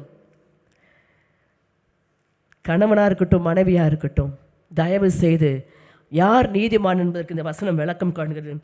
நீங்கள் வீட்டில் போய் அந்த 18ஆம் அதிகாரத்தெல்லாம் வாசிங்க. அந்த மேலெல்லாம் நான் சொன்ன வாசிக்க நான் விரும்பலை, நீங்கள் வீட்டில் போய் வாசிங்க. என் கட்டளையின்படி நடந்து என் நியாயங்களை கை கொண்டு உண்மையாக இருப்பானாகில் அவனே நீதிமான், அவன் பிழைக்கவே பிழைப்பான் என்று கர்த்தராகிய ஆண்டவர் சொல்லுகிறார். பிழைப்பான்னு சொன்னால் இந்த உலகத்தில் பிழைப்பதை சொல்லலை, மறு ராஜ்யத்தில், தேவனுடைய ராஜ்யத்தில், பரலோக ராஜ்யத்தில் பிழைக்கிறவர்களாக இருப்போம். இந்த உலகத்தில் எல்லாரும் பிழைத்து கொண்டு தான் இருக்கிறார்கள், ஏதோ ஒரு விதத்தில் குறைவுபட்டாலும் வாழ்ந்து கொண்டு தான் இருக்கிறோம். இந்த பிழைப்பை சொல்லலை ஆண்டவர். நீதிமான் பிழைக்கவே பிழைப்பான் என்று சொன்னதுக்கு எது தெரியுமா? பரலோக ராஜ்யத்தில் பிழைத்திருப்பான், பரலோக ராஜ்யத்தில் வாழ்ந்திருப்பான். இன்றைக்கு நீங்களும் நானும் ஒரு நீதிமானாக இருப்போமானால் அவருடைய கட்டளையின்படி நடந்து அவருடைய நியமங்களை கை கொண்டு உண்மையாயிருங்க, உண்மையாயிருங்க. வாயில் வார்த்தையில் உண்மை இல்லைங்க, உண்மை. அநேக குடும்பங்களில் கணவன் உண்மை இல்லை, மனைவி உண்மையாக இல்லை, பிள்ளைங்க உண்மையாக இல்லை. விளையாட்டுக்காக சொன்ன, ஜாலிக்காக சொன்ன, சொல்லி சொல்லி அநேக கலைகளை தனக்குள்ளாகவே விதைத்து கொண்டு இருக்கிறார்கள். உள்ளதை உள்ளதென்றும் இல்லதை இல்லதென்றும் சொல்லுங்கள், அதற்கு மிஞ்சினது எப்படியா? தீமையினால் உண்டாயிருக்கும். அப்போ தீமை உண்டாகுவதற்கு யார் காரணம்? உண்மை இல்லாதவர்களே காரணம். அதனால ஜாக்கிரதையா இருங்க. ஏசாயா 3ஆம் அதிகாரம் 10ஆம் வசனத்தில் ஏசாயா தீர்க்கதரிசி மூலமாய் கர்த்தர் சொல்கிறாரு, நீதிமான்களுக்கு என்ன உண்டாகுமா? நன்மை உண்டாகும். உங்களுக்கு நன்மை உண்டாகும் என்று நீதிமான்களுக்கு சொல்லுங்கள், அவர்கள் தங்கள் கிரியைகளின் பலனை என்ன செய்வார்களா? அனுபவிப்பார்கள். நீங்கள் நீதிமானாக இருந்தால் உங்களுக்கு நன்மை உண்டாகும். நீதிமான்களுக்கு என்ன செய்ய? நன்மை உண்டாகும் என்று சொல்லுங்கன்னு சொல்லிட்டு அவர்கள் தங்கள் கிரியைகளை என்ன செய்வார்களா? நீங்கள் எதை செய்கிறீங்களோ அது உங்களுக்கு நிறைவாக இருக்கும், குறைபட மாட்டீங்க. உங்களுடைய தேவைகளை கர்த்தர் அற்புதமாக சந்திப்பார், உங்களுடைய காரியங்களை கர்த்தர் அனுகூலமாக மாற்றி கொடுப்பார், உங்களுக்காக கர்த்தர் வழக்காடுவார். உங்களுடைய பட்சத்திலிருந்து பரிந்து பேசுகிறவர் யாரிடு? நீதிமான். நீதிமான் என்று சொல்வதனால நீதிமானுக்குரிய வாழ்க்கை வாழ்ந்து காட்டுகிறவர்கள். நீதிமானுக்கு உங்களுக்கு நன்மை உண்டாகும் என்று என்ன செய்யுங்க? நீதிமான்களுக்கு சொல்லுங்கள், அவர்கள் தங்கள் கிரியைகளின் பலனை என்ன செய்வார்களாம்? அப்போ நீதிமானுடைய கிரியை எப்படி இருக்கும்? நீதிமான் சொல்லிட்டு என்ன வேணால் செய்வாங்களா? அவருடைய கிரியில் உண்மை இருக்கும், அவருடைய கிரியில் கர்த்தருடைய வார்த்தை இருக்கும், அவருடைய கிரியில் கர்த்தருடைய நியமங்கள் இருக்கும். அதெல்லாம் பார்க்குற ஆண்டவர் தான் அவங்களை என்ன செய்கிறார் தெரியுமா? அவங்கள பலனை அனுபவிக்க செய்கிறார். இன்னும் நம்முடைய குடும்பங்களை இன்னும் நீங்கள் எதிர்பார்க்குற பலனை அனுபவிக்கலைன்னா, எதிர்பார்க்குற ஆசீர்வாதத்தை இன்னும் நீங்கள் பெற்றுக்கொள்ள முடியலன்னா, கணவனா மனைவியா பிள்ளைங்களாக இருக்கட்டும், நான் ஒரு நீதிமானாய் விளங்க எனக்கு உதவி செய்யும். உங்களோட தரிசு நிலத்தை பயன்படுத்துங்க. இன்றைக்கி அநேக குடும்பங்களில் பொருளாதாரத்தில் கர்த்தர் எவ்வளவோ ஆசீர்வதிச்சிருக்கிறாரு. நான் சொன்னது போல் ஆவிக்குரிய ஆசீர்வாதம் இல்லாமல் எத்தனை குடும்பங்கள் இருக்கிறாங்க தெரியுமா? நான் 30 நாள் ஜபத்தை நடத்தணும் இல்லையா? அது ஆவிக்குரிய ஆசீர்வாதத்துக்குரிய வழியை தான் நான் உங்களுக்கு சொல்லிக் கொடுத்தோம். பொருளாதாரத்தில் யாரும் வறுமை தரித்திரம் பற்றாக்குறையோடு நம்ம சபையில் ஜனங்கள் இல்லை. ஏதோ ஒன்று இருந்தால் கூட ஆண்டவர் எப்படி அவங்கள போஷித்து நடத்துகிறாரு. ஆனால் ஆவிக்குரிய ஆசீர்வாதம் இல்லாமலே சபைக்குள்ளே வந்து கொண்டு இருக்கிறோம். அதனால தான் கர்த்தர் சொல்கிறாரு, அவர்கள் தங்கள் கிரியைகளின் பலனை என்ன செய்வார்கள்? இது ஒரு ஆவிக்குரிய ஆசீர்வாதம். இன்னொரு வசனத்தில் வாசிக்கிறேன். யோபுக்கு எழுதின திருதர்சன புஸ்தகம், யோபு சரித்திர புஸ்தகம் 36ஆம் அதிகாரத்தில் 7ஆம் வசனத்தில் ஒரு வசனத்தை நான் வாசிக்கிறேன். 36:7. அவர்கள் தம்முடைய கண்களை நீதிமான்களை விட்டு, அவர் தம்முடைய கண்களை என்ன செய்வதில்லையா, நீதிமான்களை விட்டு விலக்குவது இல்லை, விலக்காமல் அவர்களை ராஜாக்களோடு கூட சிங்காசனத்தில் ஏறவும் உயர்ந்த ஸ்தலங்களில் என்றென்றைக்கும் உட்கார்ந்திருக்கவும் செய்கிறார். எல்லாம் எடுத்துக்கிட்டீங்களா எல்லாரும்? நீதிமான்களுடைய ஆசீர்வாதங்க. நீதிமானுக்கு நன்மை உண்டாகும் என்று சொல்லுன்றாரு. இந்த இடத்துல சொல்றாரு, அவர் தம்முடைய கண்களை நீதிமான்களை விட்டு என்ன செய்ய மாட்டாரா, விலக்காமல். எங்கே போனாலும் கர்த்தருடைய கண்கள் உங்கள் மேலே இருக்கும். எங்கே போனாலும் நீங்கள் பயப்பட வேண்டிய, கணவனை குறித்து பயம் வேண்டாம், பிள்ளைகளை குறித்து பயம் வேண்டாம், மனைவி குறித்து பயம் வேண்டாம். ஏன்னா கர்த்தருடைய கண்கள் நீதிமான் மேல் நோக்கமாக இருக்கும். அவர்களை ராஜாக்களோடு கூட சிங்காசனத்தில் ஏறவும் உயர்ந்த ஸ்தலத்தில் என்றைக்கும் உட்கார்ந்திருக்கவும். அவன் என்ன அர்த்தம்? நீதிமானுக்கு ஒரு பெரிய உயர்வு, ஒரு பெரிய ஆசீர்வாதம், ஒரு பெரிய பிரகாசம் இருக்கிறது. நீங்கள் நீதிமானாய் வாழ்ந்து காட்டி பாருங்க, உங்கள் குடும்பத்தார் மத்தியில் உங்களோட பிரகாசத்தை கர்த்தர் காண செய்வார். இன்றைக்கு கர்த்தர் நம்ம இவ்வளவாய் ஆசீர்வதித்து, இம்மையிலும் மறுமையிலும் நம்மளை ஆசீர்வதித்து நம்மளை வேறுபடுத்தி காண்பிக்கிறவராக இருக்கிறார். நீதிமானுடைய ஆசீர்வாதம் இம்மையிலும் மறுமையிலும். இம்மையில் கர்த்தர் வேறுபடுத்துவார். நீதிமானாக இருக்கிறனால உங்கள் குடும்பத்தார் உற்றார் உறவினர் மத்தியிலேயே நீங்கள் அவங்கக்கிட்ட போய் கையேந்தி நிற்க மாட்டீங்க, அவங்களுக்கு வேணால் நீங்கள் கொடுக்க ஆரம்பிப்பீங்க. ஒரு காலத்தில் கையேந்திருப்பீங்க, ஆனால் இப்போ நீங்கள் நீதிமானாக மாறிட்டீங்கன்னா மற்றவர்களுக்கு கொடுக்கிறவளாய் கர்த்தர் உங்களை ஆசீர்வதிப்பார். இம்மையிலும் மறுமையிலும் ஆசீர்வாதத்தினே செய்வார், உயர்த்துவார். நீதிமானாய் உங்கள் இருதயத்தை, தரிசு நிலத்தை ஒரு நீதிமானாய் மாற்ற வேண்டும் என்று உங்களை பண்படுத்துங்க. எதெல்லாம் என்னுடைய தரிசு நிலத்தில், என்னுடைய நிலமாகிய என்னுடைய இருதயத்தில் கள்ளம், கபடு, சூது, வினையும், பொறாமை, எரிச்சல், கசப்பு, வாக்குவாதம், கோல் சொல்லுதல், புறங்கூறுதல், இதெல்லாம் வேண்டாங்க. கர்த்தர் பார்த்து கொண்டு இருக்கிறார். நீங்கள் ஒரு நீதிமானாய் விளங்குவீர்களானால் நிச்சயமாய் கர்த்தர் உங்களுக்கு இம்மையிலும் மறுமையிலும் வேறுபடுத்தி காண்பிப்பார் என்பதை நான் சொல்கிறேன். கடைசியாக ஓசியா எழுதின திருதர்சன புஸ்தகம் 10ஆம் அதிகாரம் 12ஆம் வசனத்தை வாசிக்கிறேன். ஓசியா 10ஆம் அதிகாரம் 12ஆம் வசனம். நீங்கள் நீதிக்கென்று விதை விதையுங்கள், தயவு கொத்ததாய் அறுப்பு அருங்கள், உங்கள் தரிசு நிலத்தை பண்படுத்துங்கள், கர்த்தர் வந்து உங்கள் மேல் நீதியை வர்ஷிக்கம் பண்ணும் மட்டும் அவரை தேட காலமாக இருக்கிறது. மூன்றாவது குறிப்பாக, நீங்கள் நீதிக்கென்று என்ன செய்யுங்கள், விதையை விதையுங்கள். நல்லா புரிஞ்சுக்கொள்ளுங்க, நீங்கள் விதைக்கிற விதை எதுக்காக இருக்கணும்? நீதிக்கென்று. நீங்கள் விதைக்கும், நாம் எதை செய்தாலும் நீதிக்கென்று விதைக்கிறவளாக இருக்க வேண்டும். அப்படி விதைச்சிங்கன்னா கர்த்தர் வந்து உங்கள் மேல் நீதியை வர்ஷிக்க பண்ண மட்டும் என்ன செய்வார்? அவரை தேட காலமாக இருக்கு. நீதியை வர்ஷிக்க பண்ணுவார். இது எது வரைக்கும் செய்யணும்னா, எது வரைக்கும்? நம்முடைய முடிவு காலம் மட்டும், கர்த்தருடைய வருகை மட்டும் அவரை தேட வேண்டிய காலமாக இருக்கிறது. அவருக்குள் வாழ்ந்து கொண்டு இருக்க வேண்டிய காலமாக இருக்கிறது. கொஞ்சம் சத்தியத்தை கேட்ட உடனே அவரை தேடுறோம், ஆனால் இந்த இடத்த விட்டு போன உடனே என்ன செஞ்சிடறோம்? மறந்துடுறோம். தயவுசெய்து அவரை தேட மட்டும் காலமாக இருக்கு. நீதியை வர்ஷிக்க பண்ண மட்டும் அவரை என்ன செய்யணுமா? உங்கள் மேலே கர்த்தர் தம்முடைய நீதியை வர்ஷிக்க பண்ண மட்டும் அவரையே நீங்கள் சார்ந்து கொள்ளுங்க, அவரையே தேடுங்கள் என்று கர்த்தர் சொல்கிறார். பாருங்கள், நம்ம நீதிக்கென்று விதை என்ன செய்யுங்கள். அப்போ நம்ம தரிசு நிலம் எப்படி இருக்கணும்?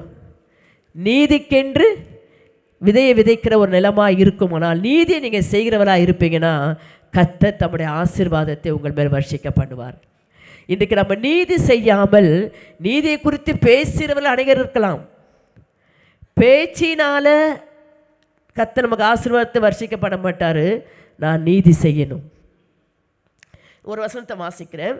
நீதிமொழி 11ஆம் அதிகாரம் 18ஆம் வசனம். நீதிமொழி 11:18. துன்மார்க்கன் விருதா வேலை செய்கிறான், நீதியை விதைக்கிறவனோ மெய் பலனை பெறுவான். துன்மார்க்கன், நீதிமொழி 11ஆம் அதிகாரம் 18ஆம் வசனம், துன்மார்க்கன் விருதா வேலை செய்கிறான். துன்மார்க்கன் என்னங்க? விருதா வேலையை செய்கிறான். நீதியை விதைக்கிறவனோ மெய் பலனை பெறுவான். அப்போ என்ன அர்த்தம்? பொய் பலனும் இருக்கிறது, ஆனால் நீதியை விதைக்கிறவன் இதுதான் பெறுவான், மெய் பலனை பெறுவான். உண்மையான பலனை கர்த்தர் கொடுப்பார். நீங்கள் நீதியை விதைச்சி பாருங்கள், நல்லதே செய்யுங்க, நல்லதே நல்லதே நடப்பீங்க. அடிக்கடி நான் தான் சொல்வேன், நல்லதையே பேசுங்க, நல்லதையே செய்யுங்க, நல்லதையே சிந்தியுங்க, கர்த்தர் உங்களுக்கு மெய் பலனை கொடுப்பார். நீதி விதைக்க நீங்கள் நல்லதே செய்யும் பொழுது, நல்லதையே பேசும் பொழுது, நல்ல சிந்தையோடு நீங்கள் செயல்படும் பொழுது கர்த்தர் உங்களுக்கு மெய் பலனை கொடுப்பாராம். பொய்யான பலனை, மற்றவரிலிருந்து வருகிற பலன் எப்படிப்பட்டதாக இருக்கும்? பொய்யான பலன். 1 மாதம் கொடுப்பாங்க, 2 மாதம் கொடுப்பாங்க, 1 வருஷம் கொடுப்பாங்க, அதுக்கப்புறம் என்ன முடியாதுன்றவாங்க. ஆனால் நீங்கள் நீதிக்கேற்ற விதை விதைச்சிங்கன்னா மெய்யான பலனை கர்த்தர் உங்களுக்கு கொடுத்து நடத்துகிறவராய் இருக்கிறார்.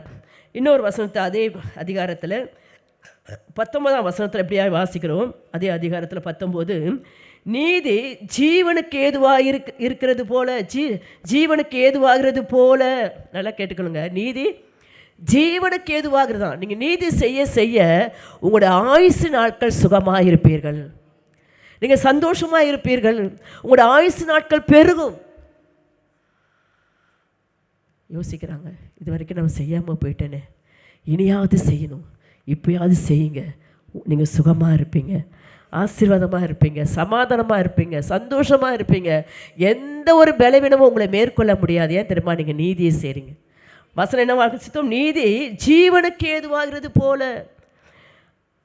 நல்ல கொடுங்க, நம்ம நீதி செய்ய செய்ய நமக்கு ஜீவ நாட்கள் என்ன செய்யும்? பெருகும். அந்த வசனம் சொல்கிறது, தீமையை பின்தொடர்கிறவன் மரணத்திற்கு ஏதுவாகிறான். அதனால தான் சொன்ன, நீதியே செய்யுங்க. யாருக்கும் கடுகு அளவு கூட சிந்தையில் கூட என்ன செஞ்சிடாதீங்க, தீமையை நினச்சிடாதீங்க. அது நம்முடைய வேலை அல்ல. இப்படிலாம் நம்முடைய தரிசு நிலத்தை என்ன செய்ய வேண்டும்? பண்படுத்த சொல்லி கர்த்தர் நம்மளோடு பேசி கொண்டு இருக்கிறார். அடுத்ததாக அதே நீதிமொழியில் 18:21 ஒரு வசனத்தை வாசிக்கிறேன். 18:21, மரணமும் ஜீவனும் நாவின் அதிகாரத்தில் இருக்கும், அதில் பிரியப்படுகிறவர்கள் அதன் கனியை என்ன செய்வார்களாம்? புசிப்பார்கள். அப்படியே நாம் நாவினால் எதை பேசுகிறோமோ, எதை பேசி பிரியப்படுகிறோமோ அதற்குரிய நன்மை தான் நாம் அனுபவிப்போம். நாவை ஜாக்கிரதையாக காத்துக்கொள்ளுங்க. ஏன் நாவை இஷ்டம் போல் பேசும், நீங்கள் பேசலாம், அதுக்கு லைசன்ஸே கிடையாது, பேசக்கூடாதுன்னு உங்கள் இஷ்டம். ஆனால் ஜீவனும் மரணம் எங்கே தான் இருக்குது? உங்கள் நாவில் தான் இருக்குது. நல்லதே பேசினா நல்லதே நடக்கும். சில பேர் பார்த்தீங்கன்னா குடும்பத்தை குறித்து, பிள்ளைகளை குறித்து, கணவரை குறித்து ஏதாவது ஒரு வார்த்தையை, தேவையில்லாத வார்த்தையை பேசி பேசி அந்த குடும்பம் அப்படியே ஆகிடும். முன்னேற மாட்ட, நீ உருப்பட மாட்ட, நீ சீரழிஞ்சு போவ. தயவு செய்து வேதத்தை வாசிக்கிற, ஜெபிக்கிற, கர்த்தருடைய வசனத்தை நாம் தியானிக்கிற, அந்நிய பாஷை பேசுகிற, கர்த்தருடைய வார்த்தையை திருவிருந்த உட்கொள்கிற நம்மளோட நாவில் அனாவசியமான வார்த்தை வரவே கூடாது. உங்களை பிள்ளைகளை கண்டிக்கணும்னு நினச்சா கூட கர்த்தருடைய வசனத்தை வச்சு கண்டிங்க. திட்டணும்னு நினச்சா கூட கர்த்தருடைய வசனம் இப்படி சொல்லிருக்குது, இப்படி நடக்கிறியே, அதுக்கு காரணம் என்ன?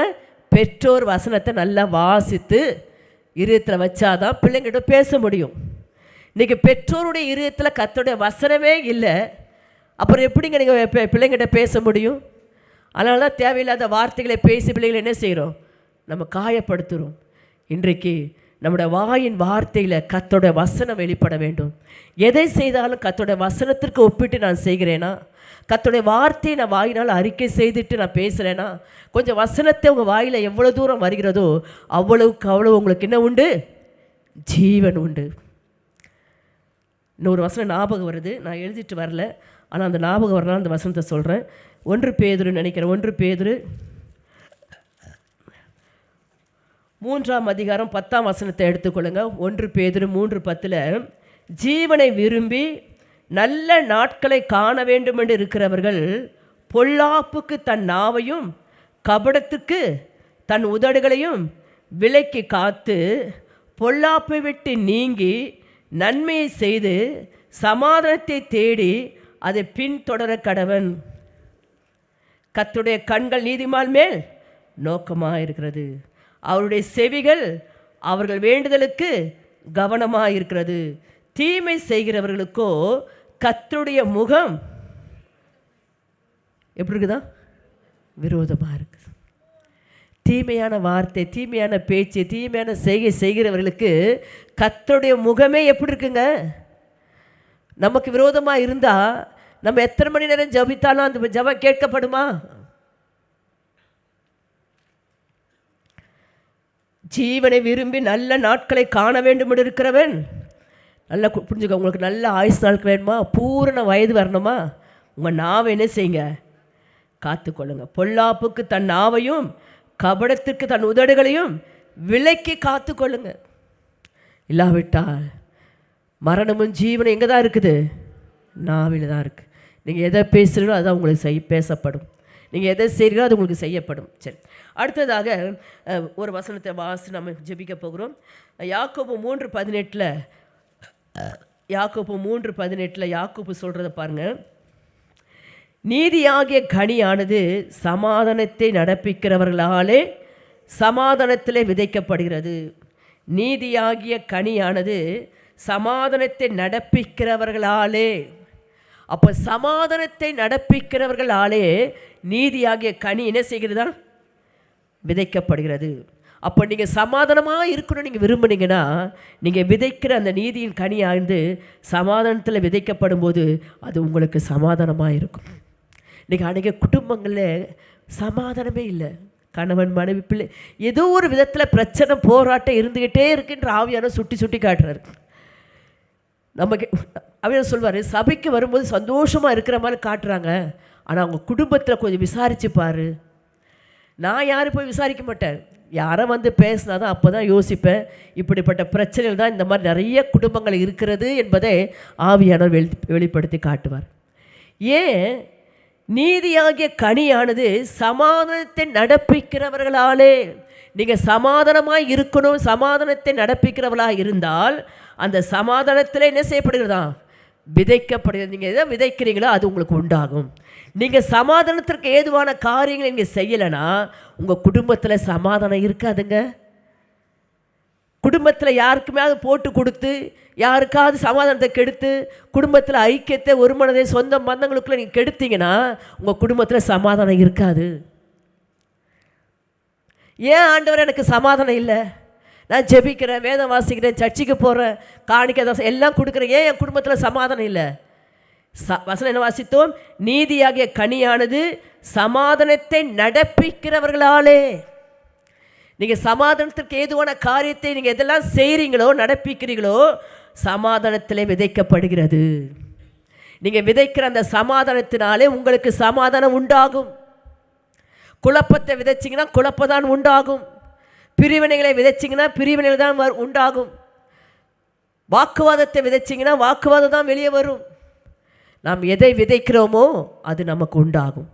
ஆகையினால உங்களுடைய தரிசு நிலத்தை பண்படுத்துவதற்கு ஏதுவாக நான் என் குடும்பத்தில் சமாதானமாக இருக்க, சமாதானத்திற்கு ஏற்ற காரியங்களை விதைக்கும்படி என் நாவையும் என்னுடைய ஆவி ஆத்மா சரீரம் முழுவதும் நான் அர்ப்பணிக்கிறேன். ஆண்டவரே, நான் எங்கே போனாலும் சமாதானத்தை நான் பேசணும், சமாதானத்தை நான் விதைக்கணும். தயவு செய்து உங்கள் குடும்பத்தில் நீங்கள் சமாதானத்தை உண்டு பண்ணுற ஆளாக இருக்கணும். சில பேர் இருப்பாங்க, அவங்களும் சமாதானமாக இருக்க மாட்டாங்க, சமாதானமாக இருக்கிறவங்களும் சும்மா இருக்க விட மாட்டாங்க. பார்த்துருக்கீங்களா? அவங்களும் சமாதானமாக இருக்க மாட்டாங்க யார்கிட்டையும், அவங்களும் மற்றவங்களோட சமாதானமாக இருக்க விட மாட்டாங்க. நீங்கள் ஒருத்தரோடு ரொம்ப ஐக்கியமாக பேசுகிறீங்கன்னு தெரிஞ்சிட்டா எப்படியாவது உங்களை பிரிக்கணும்னு ஃபோன் போட்டாவது என்ன செய்வாங்க? நீங்கள் எதை விதைக்கிறீங்களோ அதான் உங்களுக்கு கிடைக்கும். அதுதான் வசனம் நான் சொல்ல வசனம் சொல்லுது. இன்னொரு வசனத்தை ஓசியா 10:12 வாசிப்போமா? ஓசியா 10:12 கடைசியாக வாசித்து விட்டு நம்ம ஜெபிக்க போகிறோம். நீங்கள் நீதிக்கென்று விதையுங்கள், தயவு கொத்ததாய் அது அறுப்பு அருங்கள், உங்கள் தரிசு நிலத்தை பண்படுத்துங்கள், கர்த்தர் வந்து உங்கள் மேல் நீதியை வரிசிக்க பண்ண மட்டும் அவரை தேட காலமாக இருக்கிறது. முழங்கால் படியிடுவோமா? இன்றைக்கு அவரை தேடுகிற ஒரு காலத்தை கர்த்தர் கொடுத்திருக்கிறார். இந்த காலம் திரும்ப நமக்கு கிடைக்குன்னு சொல்லவே முடியாது. நல்லா கேட்டுக்கொள்ளுங்க, இந்த காலம் திரும்ப எனக்கு கிடைக்குன்னு நான் சொல்ல முடியாது. நேற்று ஒரு வீட்டுக்கு நான் மீட்டிங்கு போயிருந்தேன். அவங்க குடும்பத்தில் ஒருத்தர் வந்து பைக்கில் தான் போய் நெஞ்சு வலிக்குதோ என்னமோ சொன்னார், ஜீரணிக்கல என்னமோ சொன்னார். பைக்கு ஓட்டிகிட்டு போனவர் வரும்பொழுது பாடியாக வரார். உண்மையாக அதை கேட்டுமே எனக்கு அதிர்ச்சியாக தான் இருந்துச்சு. பைக் ஓட்டு போனார். ஆமாம், பைக் நல்ல ஆள் வாட்டச்சாட்டமாக இருப்பார். அவங்க மனைவிட்ட சொல்ல நான் ஆஸ்பத்திரி போயிட்டு வரேன் சொல்லிட்டு போனவர் ஒரு வாரத்துக்கு முன்னாடி நடந்த கதையை அவங்க சொன்னாங்க நேற்று. பைக்கில் ஓட்டிகிட்டு போயிட்டு வந்த மனுஷன் வரும்போது எப்படியே வராருங்க? எப்படி வராரு? உங்களை பயமுறுத்த முடியல, காலம் முடிஞ்சு போச்சு. ஆனால் கர்த்தர் உங்களுக்கு காலத்தை கொடுத்து கொண்டு இருக்கிறார். இந்த காலத்தை நீங்கள் அற்பமாக எண்ணாதீங்க. அவரை தேடுகிற ஒரு காலமாக இருக்கும் என்று சொல்லி ஆண்டுகிட்ட ஒப்பு கொடுங்க. ஆண்டவரே, என் தரிசு நிலத்தை நான் பயன்படுத்துகிறேன்ப்பா, என் தரிசு நிலத்தை நான் பயன்படுத்துகிறேன். இனி ஒரு காலம் எனக்கு கிடைக்கும், நான் காத்திருக்க மாட்டேன். இன்றைக்கு கர்த்தர் உங்களுக்கு யோசிங்க, கர்த்தர் உங்களை பண்படுத்தி பயன்படுத்தணும்னு விரும்புகிறாரு. சபைக்குள்ளே ஏதாவது ஒரு ஊழியத்தில் பயன்படுங்க. பிரதர்ஸ், தயவு செய்து உங்களுக்குன்னு கொடுக்கப்படுகிற ஊழியத்தில் ஏதாவது ஒன்று செய்யுங்க, பயன்படுங்க. நீங்கள் தரிசு நிலத்தை பண்படுத்திட்டா பயன்பட ஆரம்பிச்சிருவீங்க. இன்றைக்கி பிசாசு உங்களை பண்படுத்தவும் விட மாட்டான், பயன்படவும் விட மாட்டான். இந்த காலம் கர்த்தரை தேடுகிற ஒரு காலமாக இருக்கிறது. எத்தனை பேர் தேட போகிறீங்க இன்றைக்கு? இப்பொழுது நீங்கள் அவருடைய சமூகத்தில் உங்களை ஒப்பு கொடுத்த ஆண்டவரை, எனக்கு நேரத்தை கொடுத்துருக்கிறீங்க, எனக்கு காலத்தை கொடுத்துருக்கிறீங்க. ஆனால் உம்மை தேடாமல் நான் உம்மை துக்கப்படுத்தி கொண்டு இருக்கிறேன், உம்மை வேதனைப்படுத்தி கொண்டு இருக்கிறேன். இந்த ஒரு விசை என்னை மன்னித்து, இந்த ஒரு விசை என்னை மன்னித்து அப்பா, என்னை ஆண்டவர் உம்மை அண்டையில் என்னை இழுத்து கொள்ளுங்கப்பா. மனம் இறங்கும் தெய்வமே சொல்லுங்க. ஆண்டவர் எனக்கு ஒரு மனத்தை கொடுங்கப்பா, என் மேல் மனம் இறங்குங்க ஆண்டவர். இதுவரைக்கும் நான் எத்தனையோ சத்தியத்தை கேட்டோம், எத்தனையோ வார்த்தைகளை கேட்டோம், உணராம என் தேவனுடைய ராஜ்யத்துக்குள்ள இடரையும் அக்கிரமத்தை நான் செய்து கொண்டிருந்தப்பா. தேவ ஜனத்துக்குள்ளாக நான் ஒரு இடரை உண்டாக்கி கொண்டிருந்தேன், நான் ஒரு அக்கிரமத்தை செய்து கொண்டிருந்தேன், நானே சபைக்குள்ள கலைகளை விதைச்சு கொண்டிருந்தேன். தயவு செய்து என்னை மன்னிங்கப்பா, என்னை மன்னிங்க சொல்லுங்க. ஒப்பு கொடுத்து ஜெபிக்க தான் கர்த்தர் உங்களுடைய இரக்கத்தை கட்டளையிடுவார். இன்றைக்கு அவரை தேடுகிற ஒரு காலமாக இருக்கிறது. இந்த காலம் கர்த்தர் உங்களை கொடுத்திருக்கிறார் என்று சொன்னார். உங்களை நேசிக்கிறார், உங்களை எதிர்பார்க்கிறார். ஏதாவது உங்களிடத்தில் அவர் பண்படுத்தி உங்களை பயன்படுத்த வேண்டும் என்பது தேவனுடைய சித்தம். கேளுங்க, ஆண்டவரை என்னை பண்படுத்துங்கப்பா. உள்ளத்தின் ஆழத்தில் கர்த்தருடைய ஆவியானவர் எதெல்லாம் உங்களுக்கு உணர்த்துகிறாரோ, எதெல்லாம் பண்படுத்தப்பட வேண்டும் என்று விரும்புகிறாரோ அதற்கு உங்களை விட்டு கொடுங்க, விட்டு கொடுங்க. ஆண்டவரே, நான் பேசின வார்த்தை உண்மைதான், இனி நான் பேச மாட்டேன். நான் செய்த காரியம் உண்மைதான், இனி நான் செய்ய மாட்டேன். நான் போன இடங்கள் உண்மைதான், இனி நான் போக மாட்டேன்ப்பா. என் நிலத்தை, தரிசு நிலமாக இருக்கிற என்னுடைய இருதயத்தை இன்றைக்கு பண்படுத்துங்கப்பா. சொல்லுங்க, ஆண்டவரே என்னை பண்படுத்துங்க, என்னை பண்படுத்துங்க. இப்பொழுது கர்த்தருடைய ஆவியானவர் உங்களோடு போராடிட்டு இருக்கிறாரு. வாலிபர்களே, வாலிப பிள்ளைகளே, உங்களுடைய இருதயத்தை ஒப்பு கொடுங்க. இன்னும் தரிசு நிலத்திற்கு தரிசு நிலமாக வைக்காதீங்க. தரிசு நிலமாக இருக்குமானால் அதனால எந்த ஒரு பலன் கிடையாது, அது எந்த ஒரு ஆசீர்வாதமும் இருக்காது. அது பிசாசு கலைகளை விதைத்து கொண்டே இருப்பான். பிசாசுக்கு நீங்க அடிமையாக கூடாது என்பதுதான் தேவனுடைய சித்தம். இன்றைக்கு கர்த்தர் உங்களோடு போராடிட்டு இருக்கிறாரு. ஒவ்வொரு வாலிபரும் வாலிப பிள்ளைகளும் வாயை திறந்து, அப்பா என் தரிசு நிலத்தை நான் பண்படுத்துறப்பா. இதுவரைக்கும் என் பெற்றோர் சொல்லி நான் கீழ்ப்படியில, ஊழியர்களை பேசி நான் கீழ்ப்படியில, இன்றைக்கு வசனத்தை கொண்டு என்னோடு பேசியிருக்கிறீங்க. நான் என்னை அர்ப்பணிக்கிறேன்ப்பா. கேளுங்க, இப்பொழுது கர்த்தருடைய ஆவியானவர் நீங்க அர்ப்பணிக்கும் பொழுது உங்களுக்கு ஒரு மாற்றம் உண்டாகும். உங்களை கர்த்தர் பயன்படுத்துவார், கர்த்தர் பயன்படுத்துவார். கர்த்தருடைய வார்த்தை உங்களை நோக்கி வருகிறது. நீங்கள் பயப்பட வேண்டாம், நீங்கள் வெட்கப்பட வேண்டாம்.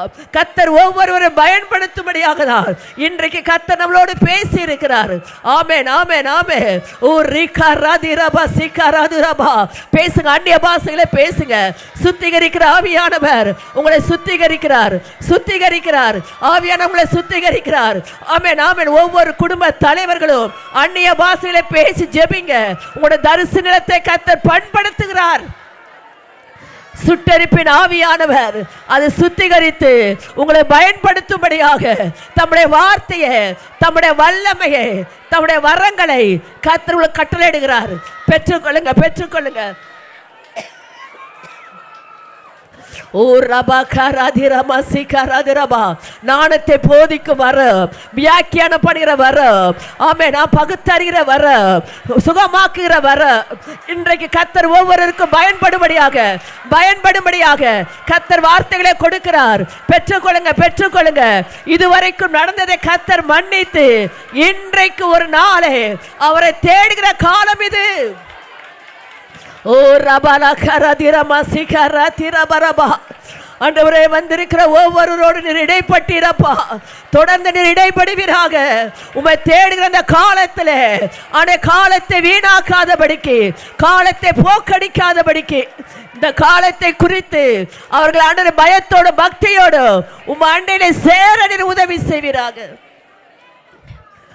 ஆண்டவரே ஒவ்வொரு குடும்பத்தையும் உங்கள் தரிசனத்தை பண்படுத்துங்கள் என்று சொன்னீரப்பா. இந்த இலையில் வந்திருக்கிற ஒவ்வொருடைய நிலத்தையும் பண்படுத்துங்க, சுத்திகரிங்க. இனி அவள் ஒரு நீதிமானாய் விளங்கி, அவளை நீதிமான்கள் சூரியனை போல பிரகாசிப்பார் என்று சொன்னது போல இம்மையிலும் மறுமையிலும் நீர் அவர்களை வேறுபடுத்தி காண்பிக்க போவதற்காய் நன்றி. விழித்துக்கொள்ள வேண்டிய இடத்துல விழித்துக்கொள்ள, கலைகளை சத்துரு கொண்டு வந்து விதைக்கும் பொழுது அவனுக்கு இடம் கொடுத்து விடாதபடி ஒரு விழிப்புணர்வோடு காணப்பட உதவி செய்யும். ஆண்டவரே, எங்களை முற்றிலுமாய் தாழ்த்தி உடைய கரத்திலே அர்ப்பணிக்கிறேன். இதுவரைக்கும் பேசின ஆவியானவர் தொடர்ந்து உடைய பிள்ளைகளோடு இடைபடுவீராக.